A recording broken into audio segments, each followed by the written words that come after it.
Hello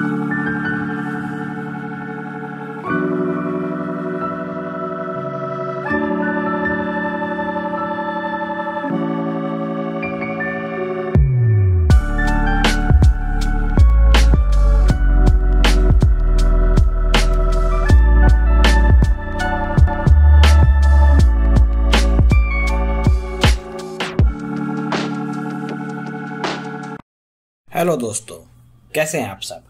स्वागत है आपका हमारे अपने चैनल पर, जहां आपको समय समय पर मेरे द्वारा क्रॉस ड्रेसिंग कहानियां देखने को मिलती हैं। हमारी आज की कहानी का शीर्षक है पूजा कभी अमित थी। दोस्तों, यह कहानी का 16वां भाग है। इस कहानी के 15 भाग आ चुके हैं, जिनका लिंक मैं इस वीडियो के डिस्क्रिप्शन बॉक्स में दे दूंगा।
मुझे कॉलेज तक का अपना रास्ता बहुत लंबा लग रहा था। मेरे पास निशा और रेखा को बताने को बहुत कुछ था और यह सफ़र था जो जल्दी जल्दी नहीं कट रहा था।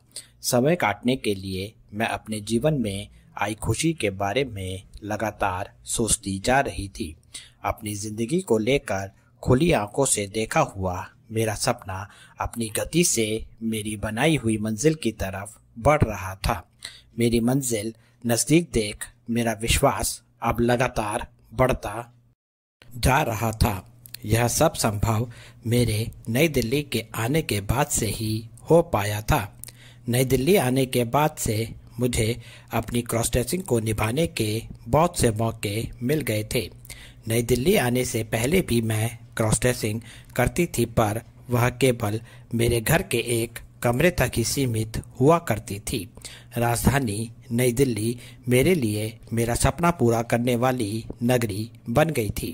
निशा से हुई मेरी मुलाकात ने मेरी चाहत के कठिन रास्ते को सरल बना दिया था। सबसे पहले अपनी सहेलियों की तरह मैं भी निशा से डरा करती थी।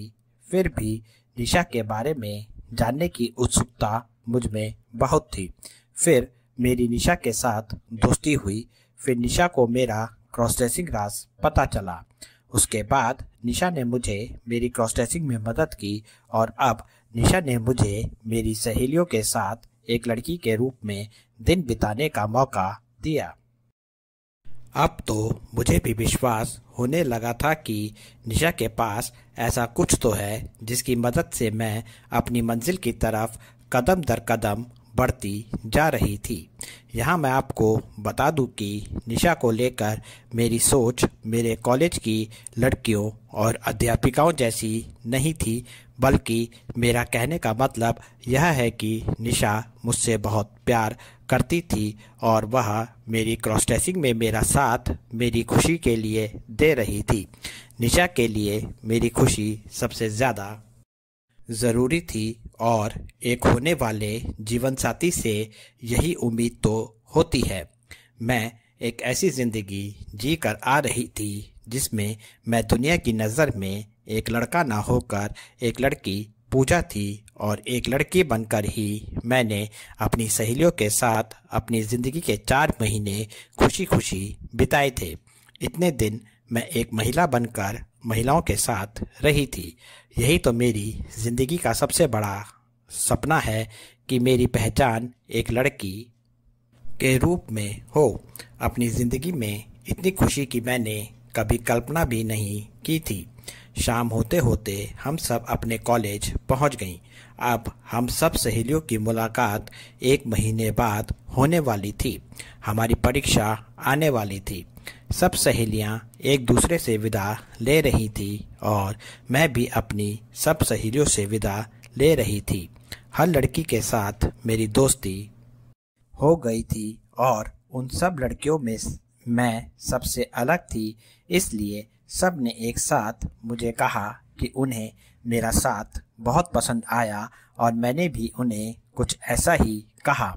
हम सब सहेलियों ने इस सफ़र को यादगार बनाने के लिए एक दूसरे के लिए कुछ न कुछ उपहार लिए थे।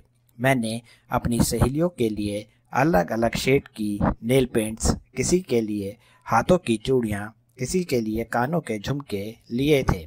बदले में मुझे भी अपनी सहेलियों से बहुत उपहार मिले, जिसमें मेरी एक सहेली ने मुझे एक सुंदर सा सलवार कमीज भेंट किया, किसी ने मुझे हाथों की चूड़ियाँ दी, किसी ने मुझे पाँवों की पायलियाँ, तो मेरी एक सहेली ने मुझे कानों की बालियाँ उपहार में दी। इसी तरह मेरे पास मेरे अपने अलग अलग शेड्स के नेल पेंट्स, अलग अलग डिज़ाइन की रंग बिरंगी बिंदियाँ, सलवार कमीज़ के साथ के दुपट्टे इनाम के रूप में आ गए थे। अपनी सहेलियों के साथ साथ मैंने रेखा के लिए भी चूड़ियाँ, कानों की बालियाँ खरीदी थी। सबसे खास खरीदारी मैंने अपने प्यार निशा के लिए की थी। मेरी निशा एक लड़की होने के बाद भी साज श्रृंगार की इन सब खूबसूरत वस्तुओं से बहुत दूर थी। निशा ने श्रृंगार की इन खूबसूरत वस्तुओं से जितनी ज़्यादा दूरी बना रखी थी, इसके उलट मैं एक लड़का होते हुए भी इन सब वस्तुओं के बहुत नज़दीक थी। निशा के लिए मैंने एक जेंट्स पैंट शर्ट, एक घड़ी और एक जेंट्स पर्स लिया था। मैंने अपनी अध्यापिकाओं से भी विदा ली और अपने कॉलेज जाने की बजाय मैं सीधा निशा से मिलने उसके घर चली गई। निशा और रेखा मेरे घर पहुंचने का इंतज़ार कर रही थी। 4 महीने बाद निशा और रेखा से मिलकर मुझे बहुत खुशी मिली। निशा और रेखा ने सबसे पहले मुझे मेरी जीती हुई छात्रवृत्ति को लेकर बधाई दी। रेखा और निशा मुझे मेरे नाम अमित के बजाय पूजा नाम से संबोधित कर रही थी। वैसे भी पिछले 4 महीने से मैं सबके लिए पूजा ही थी और बाहरी दुनिया में सबसे अपने संबोधन में पूजा नाम सुनती आ रही थी। इसलिए अगर वह मुझे मेरे अमित नाम से पुकारती तो शायद मुझे ज़्यादा हैरानी होती। रेखा और निशा ने मेरे लिए खाना मंगवा रखा था। खाना खाकर हम तीनों लड़कियां आपस में बात करने बैठ गईं। रेखा और निशा जानने को उत्सुक थी कि मैंने अपने 4 महीने महिलाओं के साथ एक महिला बनकर कैसे बिताई। मैंने सबसे पहले जो खरीदारी निशा और रेखा के लिए की थी वह निशा और रेखा को दिखाई। निशा को उसके लिए मेरे द्वारा ली गई पैंट शर्ट और पर्स पसंद आया, वहीं रेखा को भी मेरे द्वारा उसके लिए खरीदा गया उपहार पसंद आया। फिर मैंने रेखा और निशा को वह सब उपहार दिखाए जो मेरी सहेलियों ने मुझे दिए थे। मेरी सहेलियों का मुझे इतने सारे उपहार देने का एक ही मतलब था कि मेरे महिला रूप को उन सब ने अपने पूरे मन के साथ स्वीकार किया था। मेरी सहेलियों द्वारा दिए गए उपहारों में एक भी उपहार मेरे अमित वाले रूप के लिए नहीं था, बल्कि सब उपहार पूजा के लिए थे। मेरी सहेलियों को पूजा के रूप में एक सहेली के रूप में मेरी दोस्ती पसंद आई थी। मैंने निशा और रेखा को अपनी सहेलियों के साथ ली गई मेरी बहुत सारी तस्वीरें दिखाईं और हमारे एक साथ समूह में राजस्थानी नृत्य करने वाली तस्वीरें भी दिखाई। राजस्थानी लोक नर्तकी की वेशभूषा में वजनदार घाघरा चोली और भारी भारी गहने मुझे पहने देख निशा मुझसे पूछने लगी कि यह सब मैंने कैसे मैनेज किया।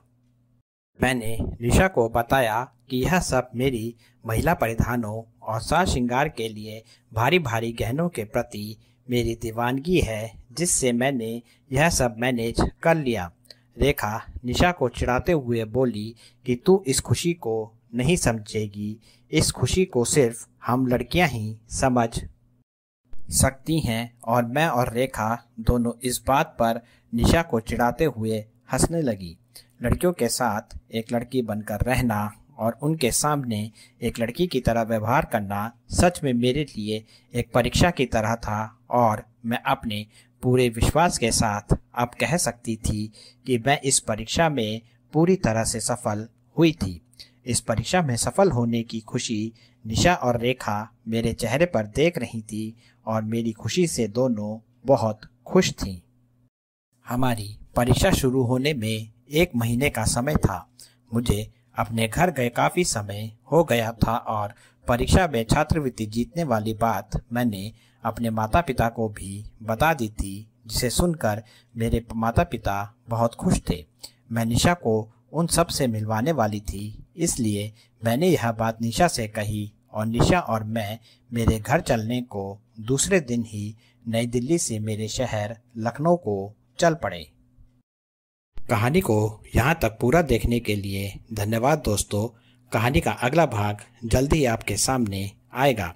निशा और अमित की प्रेम कहानी का सुखद अंत देखने के लिए हमारे साथ बने रहिए। कहानी को लाइक, कमेंट और कहानी को अपने दोस्तों के बीच शेयर ज़रूर कीजिए। आपका अपना नयन भास्कर।